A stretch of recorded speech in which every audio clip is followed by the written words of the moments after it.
Flavel writes, "In the Father's bosom, the Son was not liable to any of those sorrowful consequences and attendants of that frail and feeble state of humanity which He afterwards assumed.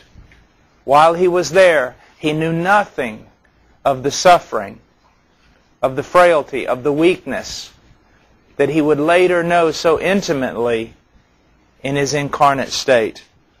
He was unacquainted with griefs. There was not sorrowing or sighing in that bosom where He lay.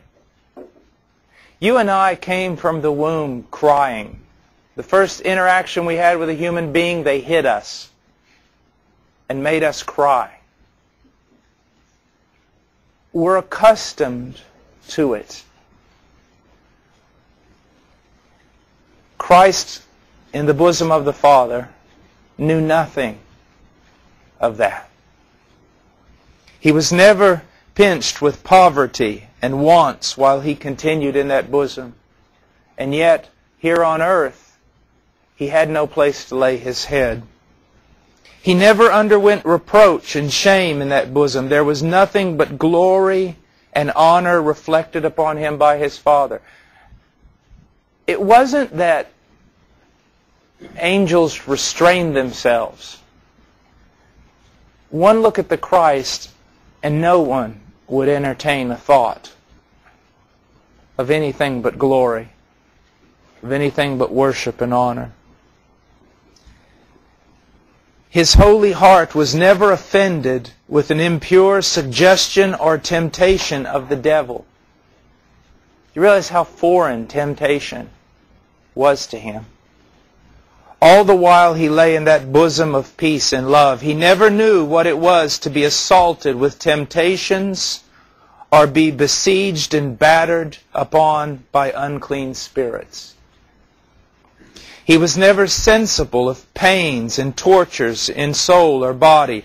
There were no such things in that blessed bosom where He lay.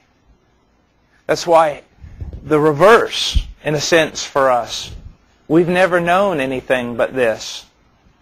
And to be released, saved from the presence of sin one day in glory, would be a great thing.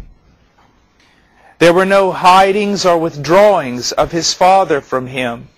There was not a cloud from eternity upon the face of God till Jesus Christ had left that bosom.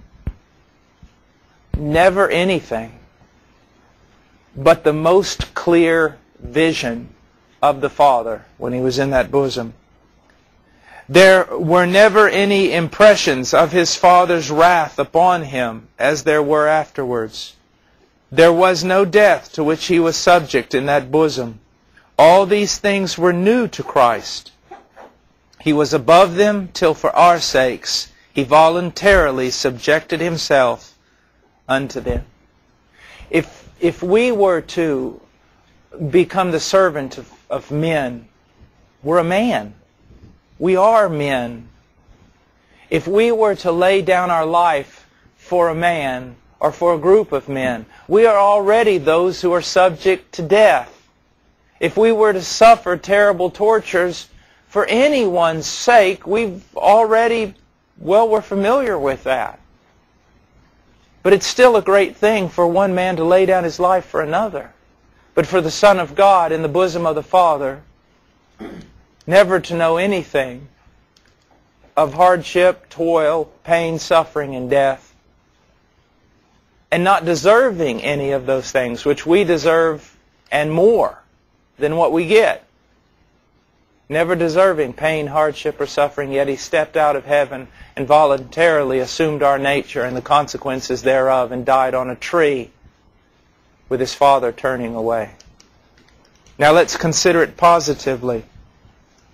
Let us consider Christ's condition and state, what it was, and guess by some particular considerations, for indeed we can but guess at the glory of it.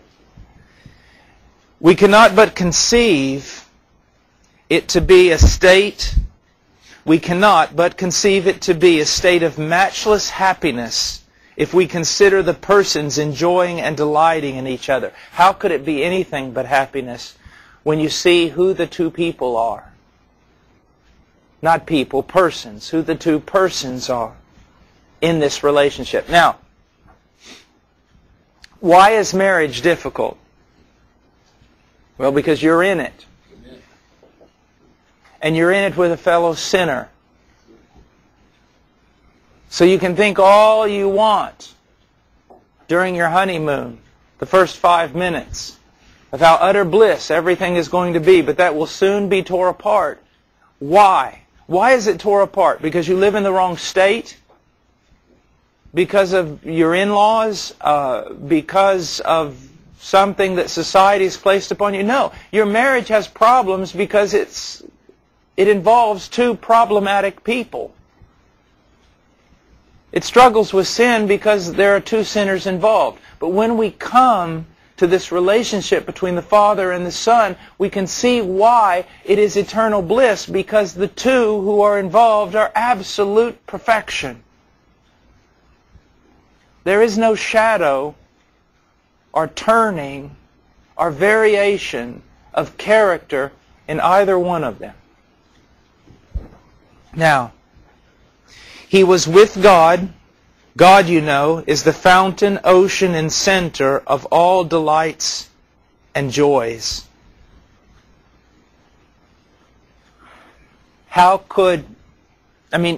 There's no need. He is in the most intimate relationship with God the Father, the origin, fountain, life, ocean of all bliss, of all contentment. You know, I love going to the ocean, especially as a little boy, going to the ocean, just an Illinois farm boy, and to go down to Florida was like to be in a completely different world. The magnitude of the ocean, the endlessness, the depth, gigantic, unquenchable, never dries, just, you can go on and on with illustration, with description, with metaphor, and you're not going to be able to describe how gigantic, huge this thing is. So Christ was dwelling with a fountain, much greater, of pure delight. In thy presence is fullness of joy. To be wrapped up in the soul and bosom of all delights, as Christ was, must needs be a state transcending apprehension.